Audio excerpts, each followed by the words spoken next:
Hello, Bwana Yesu asifiwe. Kanisa letu kama unavyoliona ni kubwa sana. Ninahitaji takribani viti ambavyo vinaweza kutosha kwenye hili kanisa. Sisi tunaomba kutoka kwenu la viti 250 ambalo kila kiti ni shilingi 20,000.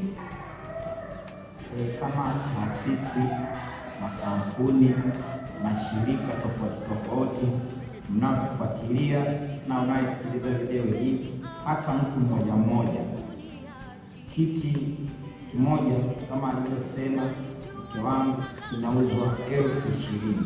Thamani ya viti 250 ni shilingi milioni 5. Tunaomba sapoti yako sana kwa kila mmoja, iwe ni 1,000, iwe ni 2,000, iwe ni 3,000 na kuendelea. Mungu atakubariki sana ndani ya mwaka huu 2026. Mungu ajaze pale ambapo utatoa. Nasogea mbele yako kwa kuomba sana ili kazi ya Mungu iende. Tunahitaji sapoti yako. Amen. Barikiwe.